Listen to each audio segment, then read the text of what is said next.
What's up, y'all, and welcome to Second and 15, a Philadelphia Eagles fan podcast presented by Old City Sports Network, the best network for all your Philadelphia sports needs. This is your host, Michael Roscoe. Free agency is here, and we've got a lot of moves made, with more likely to come.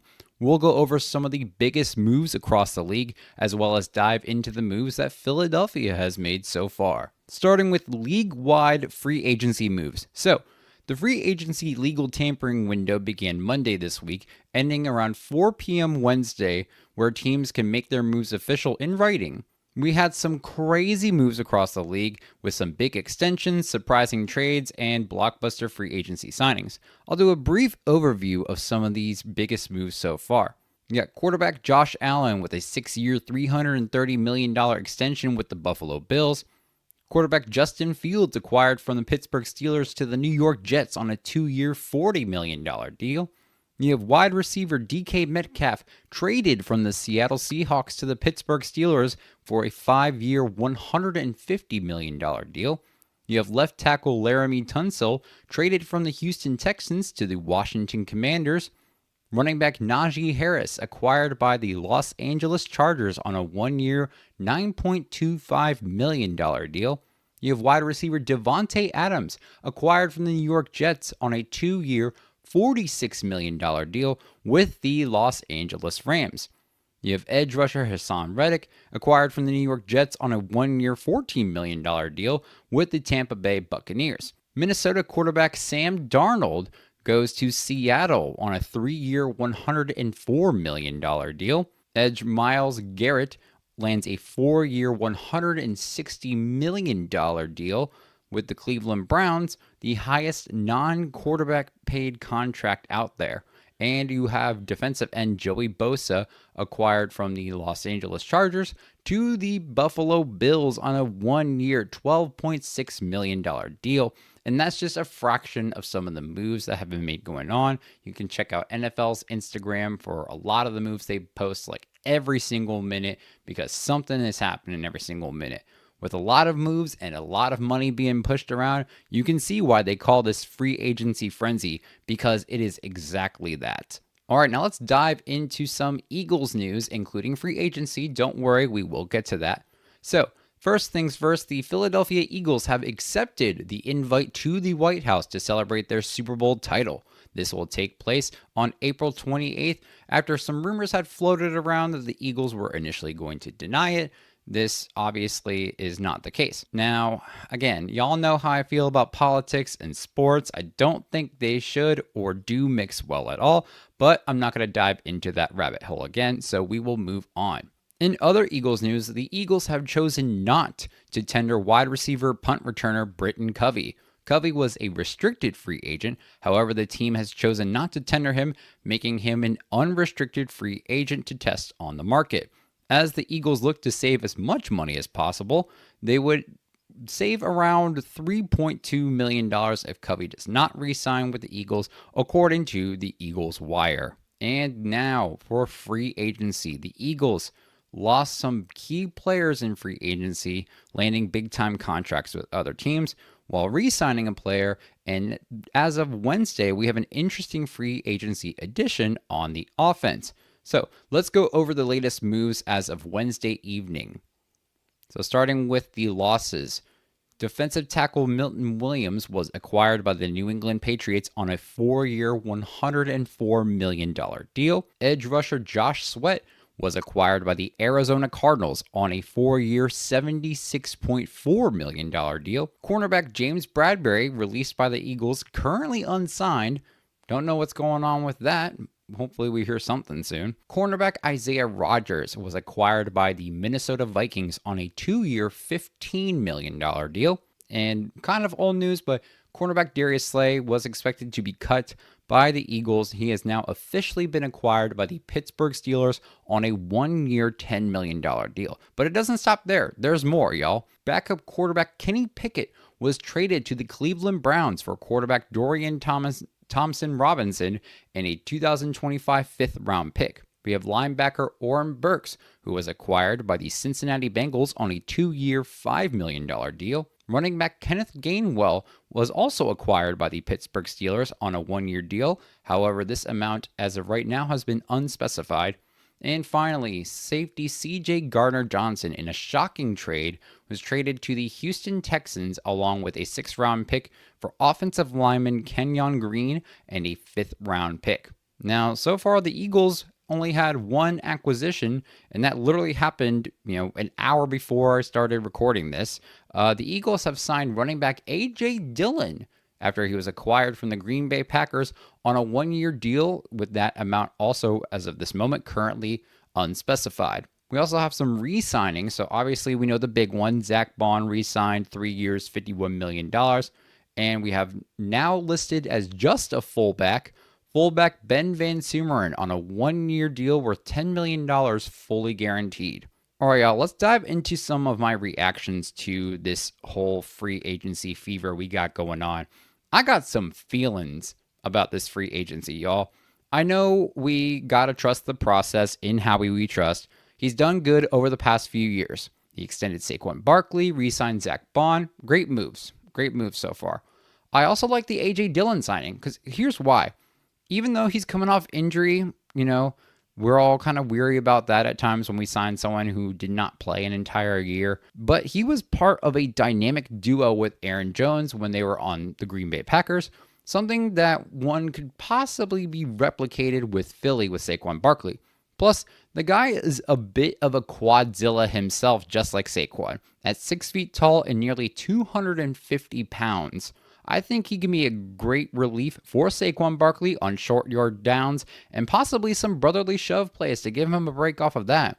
Now, I don't think this signing will take a significant amount of snaps from Saquon Barkley, at all, but having another physical guy who can step in and give Barkley a break, especially when he needs it so he's not carrying 35, 40 times a game, I think it's a smart move. Between Saquon Barkley, A.J. Dillon, and Will Shipley, I think this is a great running back room and a good move by the Eagles. However, now onto more of the critical side of things.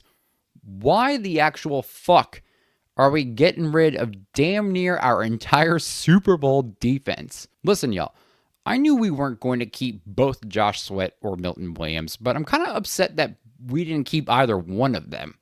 A little surprised, but kind of not at the same time. But it doesn't mean it don't sting a little bit. We already knew about Darius Slay. We were hoping he'd stick it out for us for one more year, but alas, he didn't. And now I'm not going to go into the drama about Darius Slay nor C.J. Gardner-Johnson for that matter. I ain't got time for that. I don't really like a lot of the drama and shit. It's just very high school cliquey kind of thing. Plus, with the Ben Van Sumeren signing, I personally think $10 million is a little too much for a guy with his amount of playing time. Now, he obviously has versatility, being able to play both linebacker and fullback, but $10 million for a special teamer and for a player that is now solely listed as a fullback seems a little bit overboard in my opinion. But anyway, there are 3 moves that we made that I'm not really the biggest fan of. The first one is letting Isaiah Rodgers go. Even though he wasn't a full-time starter, he was great with his time on the field. I would have thought, oh, hey, here's a guy that we could re-sign on an inexpensive deal, could potentially start opposite Quinyon Mitchell, and boom, you got 2 corners on a great salary per player. Minnesota picked up a good one, and I am sad to see him go, but I wish him the best of luck. The second move I really didn't like was letting linebacker Oren Burks go. You're telling me we couldn't shell out $5 million over the course of 2 years for a solid player? Yeah, he wasn't a full-time starter, sure. But damn, did he step the fuck up in relief of Nakobe Dean. You can't argue that. I would have liked to have Burks back, not only because we could have a great special teamer and proven defensive player with more depth at the linebacker position. Also, we'd also have him on a inexpensive deal. Plus, he's a Virginia guy, and the Virginia guys got to rep it up in Philly. That's a little bit of bias of me. But yeah, it sucks we lost Burks, but we'll get to see more of the Axeman the second himself in Jeremiah Trotter Jr., hopefully, to see if he can follow in the exact same footsteps as his father. So to Oren Burks, thank you for all your help this year. You get to leave Philly with the ring. That's got to feel awesome. And the last move that I didn't particularly like was the trading of CJ Gardner-Johnson. Now, yes, you could argue that he tends to make things about himself sometimes and that it might impact the team, or that he tried taking too many risks during plays and it allowed big plays by the receivers. Think of the Xavier Legette almost catch, the touchdown in the Super Bowl, the things like that. Now, I am not outright saying he's all those things. I'm just saying that one could argue in favor of those. However, that does not mean that this dude can't ball. He's had 12 interceptions as an Eagle between 2022 and 2024. He's brought the energy back to a defense that was absolutely lamentable in 2023. And obviously, he played a big role in the 2024 Super Bowl. Also, we acquired out of that trade a guard who was ranked like 83rd out of 84 guards or something like that. Not a good ranking at all. Who has demonstrated that he is a huge liability in pass protection. And with how long Jalen Hurts takes sometimes to pass the fucking ball, I don't know how I feel about this guy just yet. Now, we have seen Jeff Stoutland resurrect a career for an offensive lineman with Mekhi Becton, so who's to say he can't do it again with this guy? But anyway, back to CJ. He's played on a few different teams over the years, so I can understand why this move was made, along with the idea that it'll save some cash for the other guys that we may want to extend later on down the road who are on the younger side. But Gardner-Johnson definitely had a positive impact on this Philly defense, and for that, I say thank you.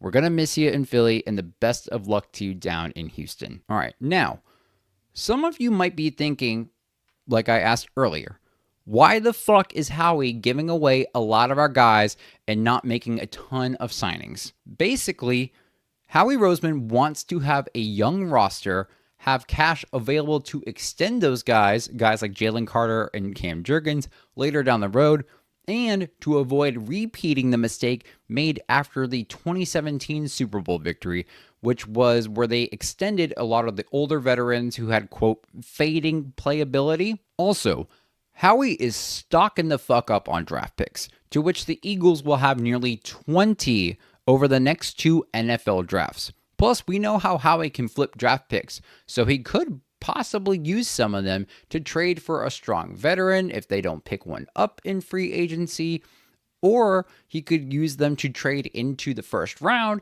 and get another first round pick to get a stud player who can fulfill other roles on the team. I can see the bigger picture with where Howie is going. And even though this offseason has had a painful fucking start, I like the long run direction that this mentality, that this process is going in.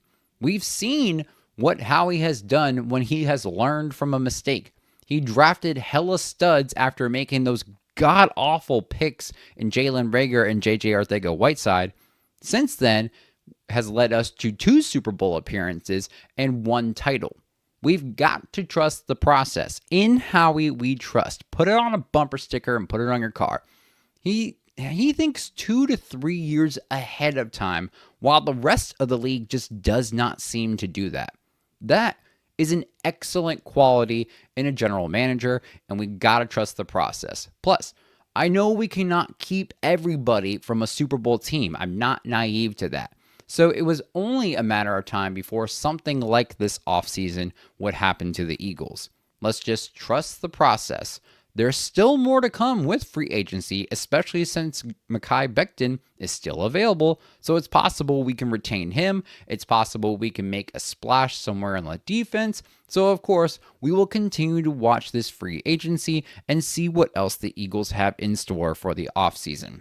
Okay, now I have one more thing that I will say with all that has happened so far before we wrap things up. With all these, losses on the defense and the money issue or whatever, Bryce Huff has got to step the fuck up. $51 million to not make much of an impact is not good. That money could have gone to other players. That money could have been to keep CJ Gardner-Johnson. So I need to see a lot more out of Bryce Huff this upcoming season. He's going to have to show us that he is worth his contract, or else I don't know what the fuck we're going to do. All right, y'all. So that is it for this week's episode. Thank you all for joining us. Don't forget to like, subscribe, or follow on YouTube, X, Instagram, Facebook, and TikTok by searching at Second and 15. That's 2NDAND15, or by the full name Second and 15, a Philadelphia Eagles fan podcast. You can also find the audio for each and every single episode releasing Thursday mornings, midnight on Eastern Time, for those who are listening from abroad. You can find this on Spotify, Apple Podcasts, Amazon Music, Player FM, or wherever you get your podcasts. This episode, Second and 15, and Old City Sports Network are brought to you by Warlord Beard Oil. Use promo code OLDSPORTS with an E at the end of old in all caps at warlordbeardoil.com for 15% off your beard oils, washes, soaps, and many other products for all of your beard care needs.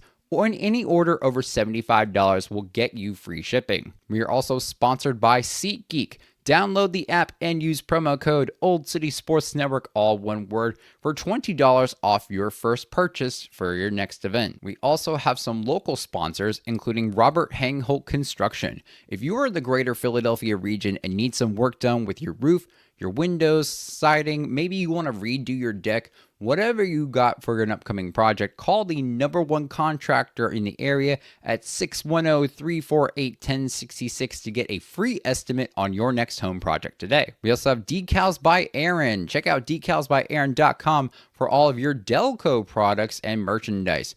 Your #1 spot for everything Delco, only at Decals by Aaron. We have Iron and Steel Threads. Check out ironsteelthreads.com and use our promo code OldCity10, all caps and the number 10, for 10% off the entire website. And a portion of the proceeds will go to youth hockey organizations. Now, I am also happy to announce we have 2 additional local sponsors to the Pennsylvania-Delaware area. First up is Uncle John's Barbecue Stand, located in Claymont, Delaware. Check them out for some local delicious barbecue and sauces, only at Uncle John's Barbecue Stand. And finally, we have Custom Concessions. If you're in the market for repairs on your food truck or trailer, or you're just getting into the food truck business and need reliable service, check out none other than Custom Concessions. They use high-quality materials and provide high-quality service. Use the Sponsors tab on oldcitysports.com to check them out today.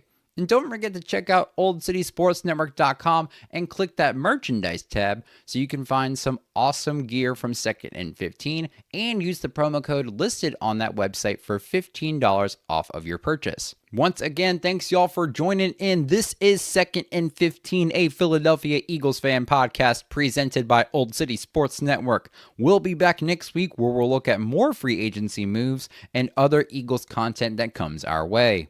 See y'all then. Don't forget to stay fly like an eagle, and as always, go Birds!